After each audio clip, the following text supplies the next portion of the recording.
afternoon, good evening. It's always tough to have the last or second last session in the 2 days conference. The biggest challenge is that people have already heard enough about these topics, and there are advantages and disadvantages of both. Advantage is that people already know, so you can flip through your slides very quickly. Disadvantage is that you are repeating the same thing, but you have been listening for the last 2 days.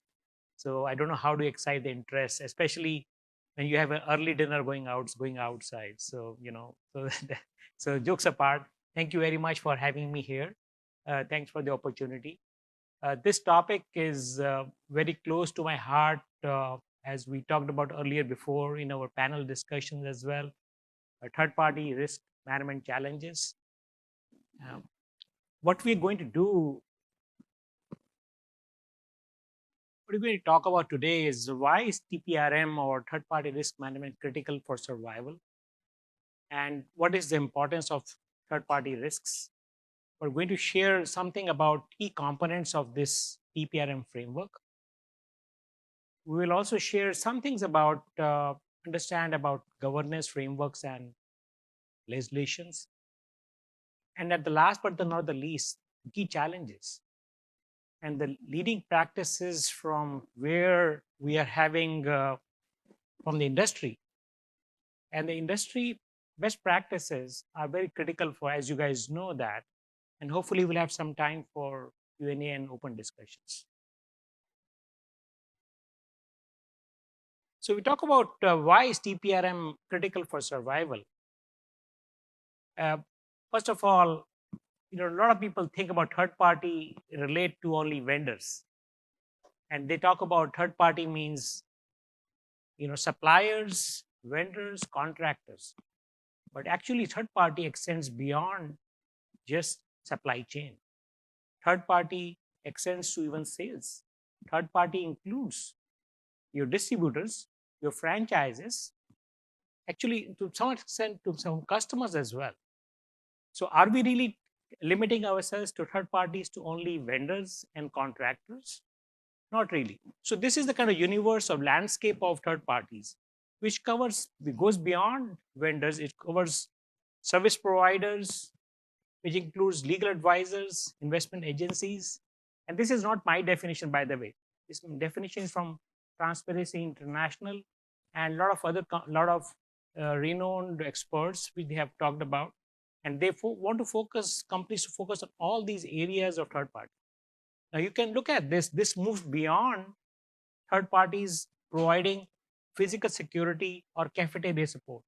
Third parties are now doing cloud tech development, franchises, investment agencies. So it's much more beyond, it's much more wider field. So it's no more that risk domain is very limited.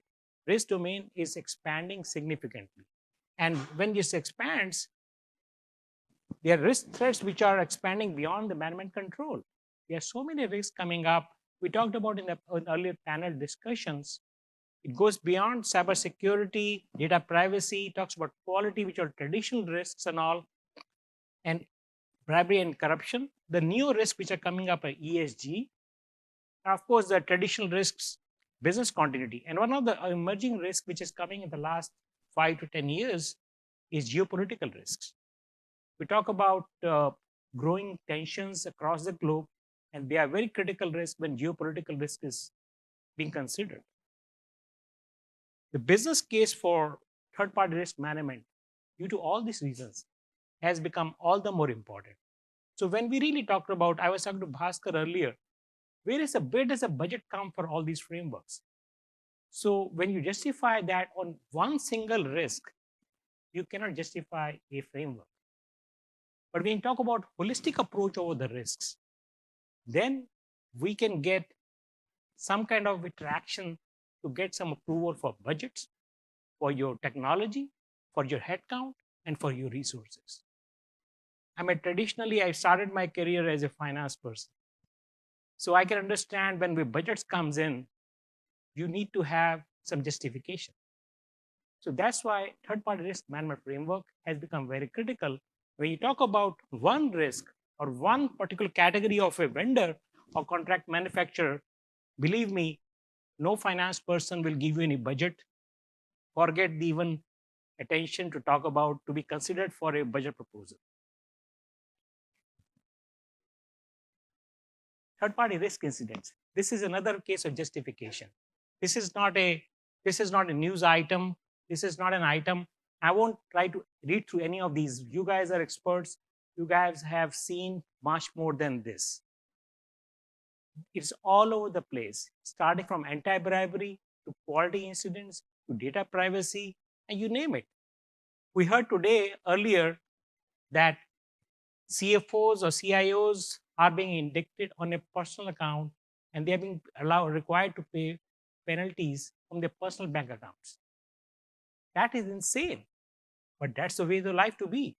Now, if that is what is happening, how as GRC professionals, how as finance professionals, whether we are line 1, line 2, or line 3, we all have to work together to make sure we have some kind of a framework. Now, a lot of people think that is this just one risk?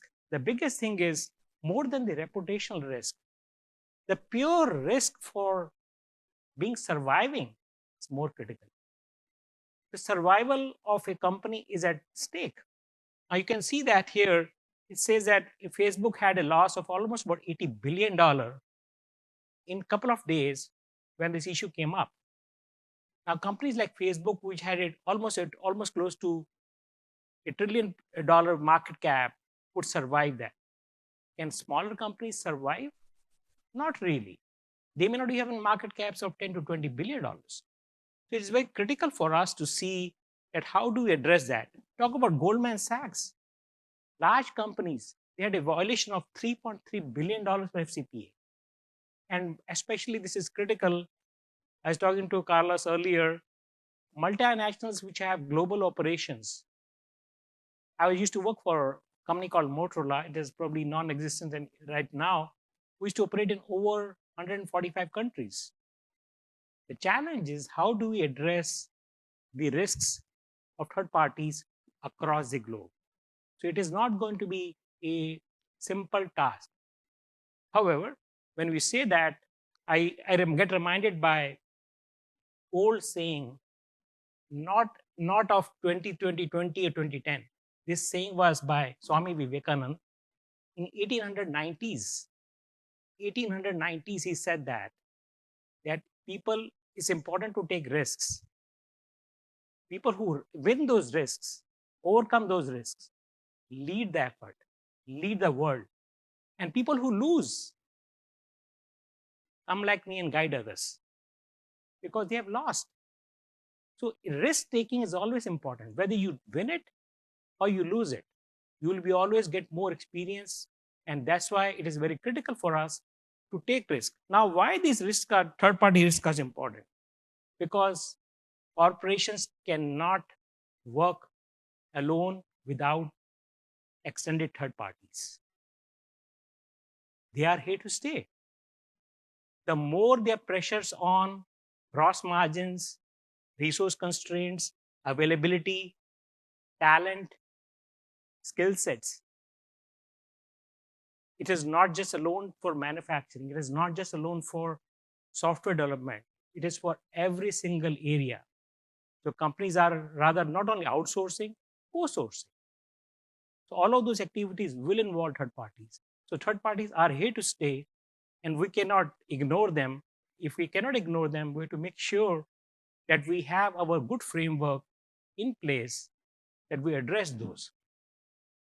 And that's where the key components of TPRM comes up.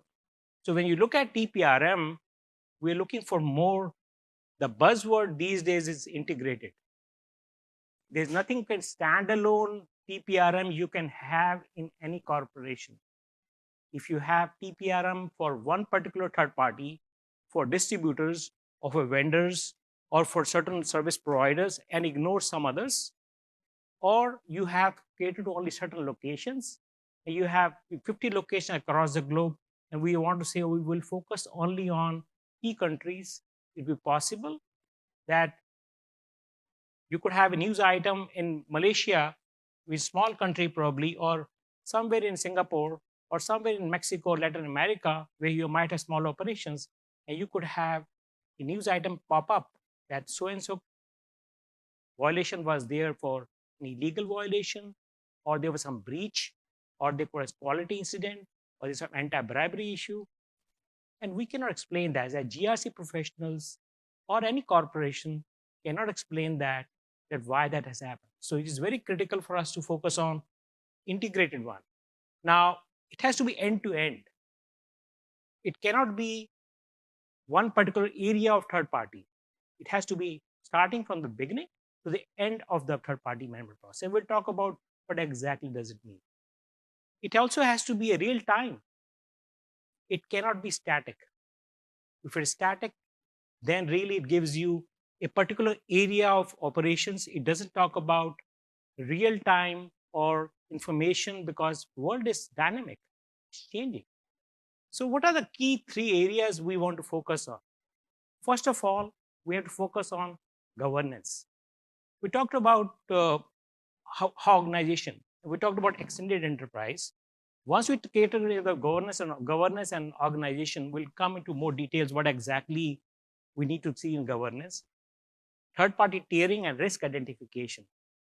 Tiering and risk identification becomes key. The third one, which we have to talk about, once we have identified those third parties, and risk review and monitoring. So these are the three key areas which we all have to think about to make sure we have adequate focus on all three. How are we going to do it? Three people who can manage us this the most. We can talk about which are those people. Now, those are dependent upon key people we have to focus on are definitely procurement for any third party, business operations for any of the non-supply chain or sales related activities. There also are legal teams as the three players. Now, from all of these, there's also an aspect of technology. That's where IT comes into the picture. And once you have the people and technology, you need to have very well defined processes. If you don't have people, process, and technology in place, we have gaps. An integrated third party risk management is far more than a reality. It's going to be in place, and always talk about that. Don't do it as a check the box exercise. When we just check the box, we go to our management and say, yes, sir, we have implemented third party risk management. But yes, we have checked the box. We have finished our goals. Yes, we have overperformed. But really, are we thinking that have we implemented it? Not really. So let us not make it a check the box exercise. Over the years, third party risk management has been a check the box exercise in case wherever there is no legal requirement. Any organization where there's legal requirement to have third party risk management, the framework is in place. But most organizations where there is no legal requirement to third party monitoring, it is still not in a mature stage. It's still in infancy. Now, you guys heard earlier today, that if you are, some countries are coming out with regulations and all, we'll talk about those areas later on. But the key fact is that we need to customize based on the risk profile. No one size of framework fits all. My company may be a $10 billion company.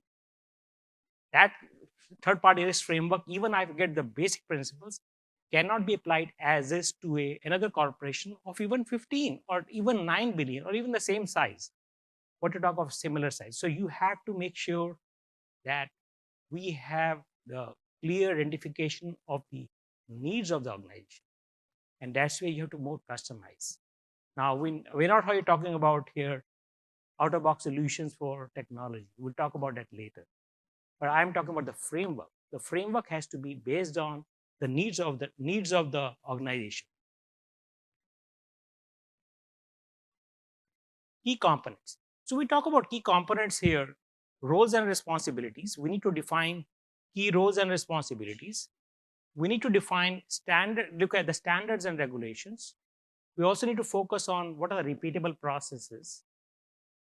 Having done that governance, the key part is that we have to make sure the tone at the top and the tone at the middle is also there. People talk about tone at the top, but they forget the tone at the middle. So that's where we have to focus, make sure that we do have governance taken care of. The second portion, which we are very critical, is third-party tiering or inventorization.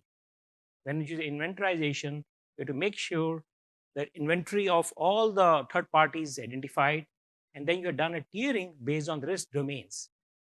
Risk domain means why this third party, what parties is doing, what exactly is, how much it is touching the organization risks and profile.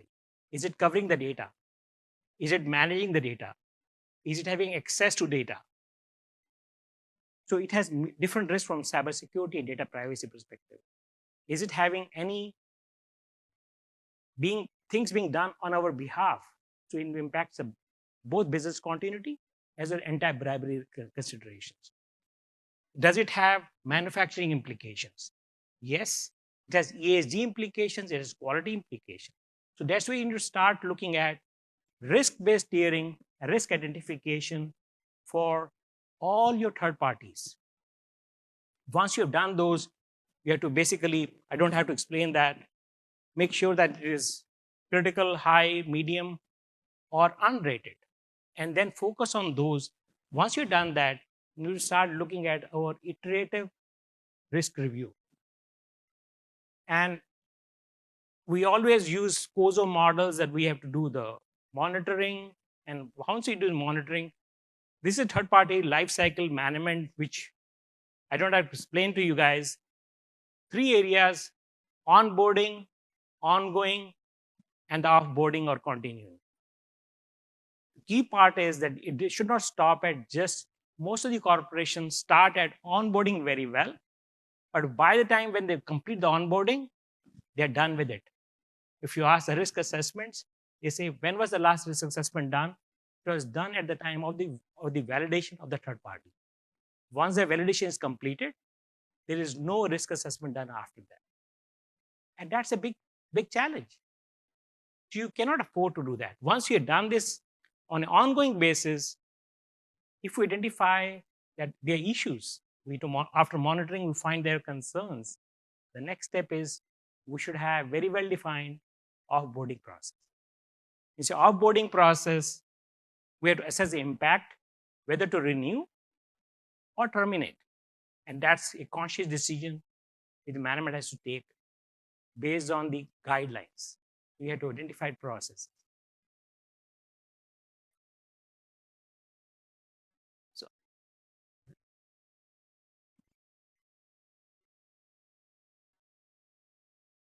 I will not spend too much time on this page, because this page is developing so fast that as we speak, there might be some new legislation come up anywhere in the world. However, every industry has to be taken care of, making sure that whatever standards we have are applicable. There are some of the standards which are very standard, but there's no specific standard right now.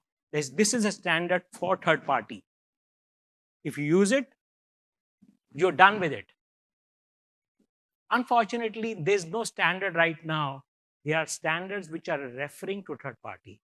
There are standards on ISO, NIST, PCI, OBIT, and you name it. And they have no specific area that this is dedicated for third party. Once you come, and there is unfortunately not a single industry standard. Now, talking about legislations, there are multiple legislations. And we heard about recently, EU is coming out with more legislations. Germany is coming out with more legislations. And Europe is always ahead than US to bring up new legislations. Now in US, currently, other than FDIC and US FCPA and some guidance from various organizations, there is no legislation right now, which is good and bad. Good that we don't have, somebody said that somebody is not watching us from the regulation standpoint. Bad is that there's lesser focus. You guys know that as GRC professionals, when it is required legally, the corporations have a mindset to make sure that it happens.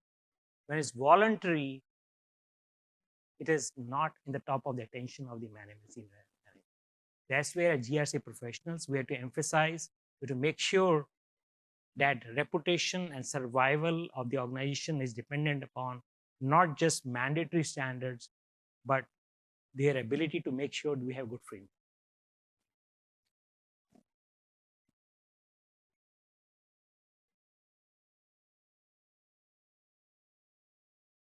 Doesn't want to go. Then, okay. I will talk about the last page, which is there on challenges and leading practices. And this is very critical for us to see. And somebody would have covered this many times in the last few days because we talked about various challenges. They look all very similar. Inadequate management support and resources.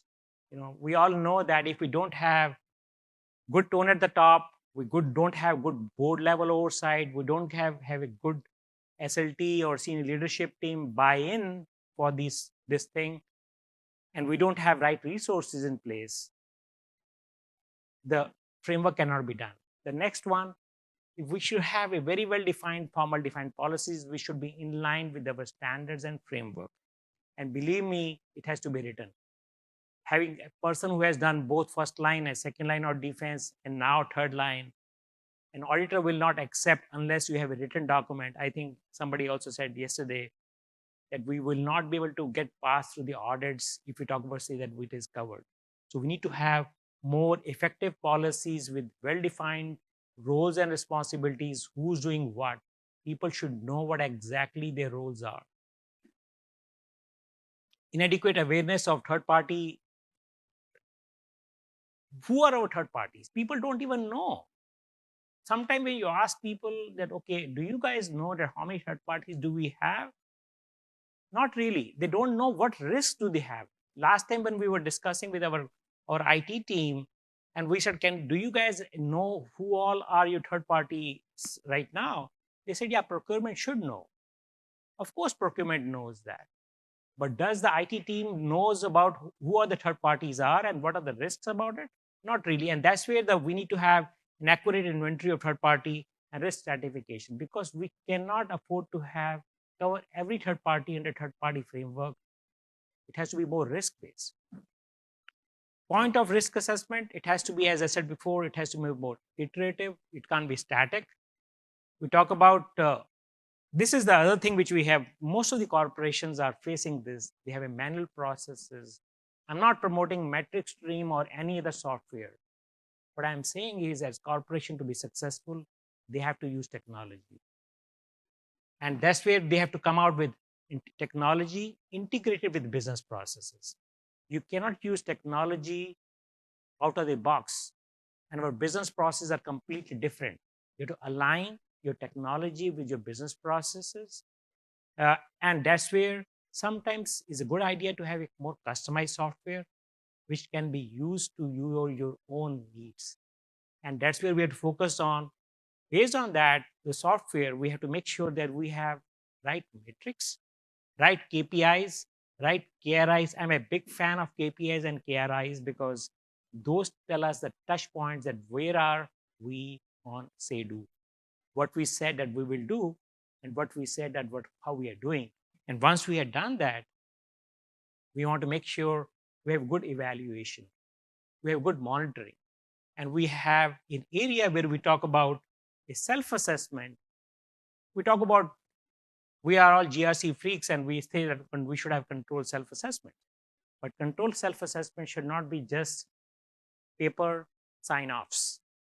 They have to be more effective. And once we have effective assessment, we should also involve third parties or any other area, the level 3 internal audit teams. My job security, right? So that's what I have to tell people, that you want to make involved, take help from internal audit, make sure that you get an objective assessment of your third party framework, make sure they assess the risks, make sure they have the capability or in capacity and efficiency and effectiveness of third party framework has been assessed by internal auditors. Once we have done that, you will realize that then definitely it will give you enough dividends for future. Now, I will pause there and see maybe 1 minute or so in time. I want to make sure that we have some time for Q&As or questions. Yes, please.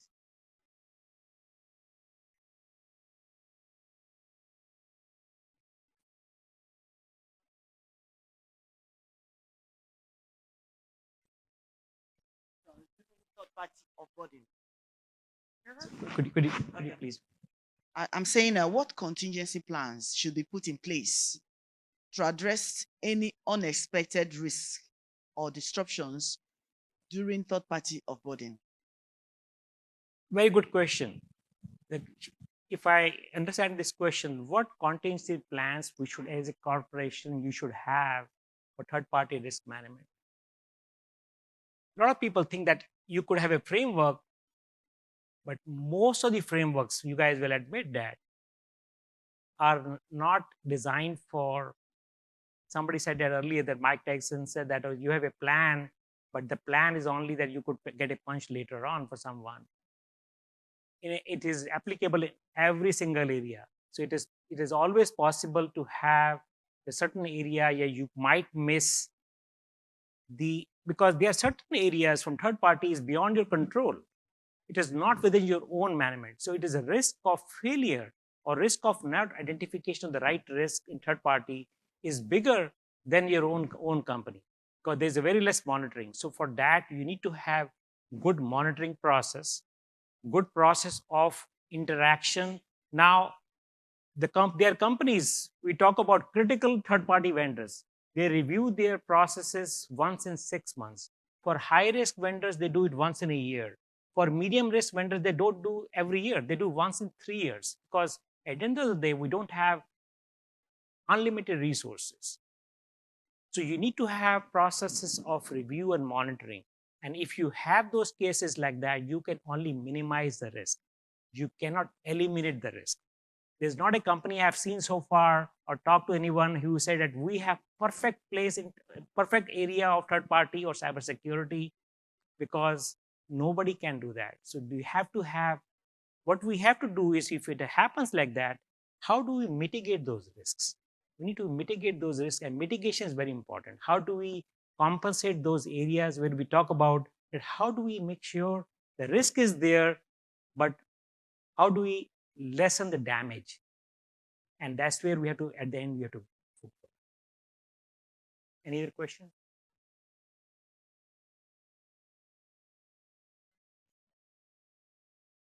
If not, thank you very much for your time, and really appreciate it. And have a good evening.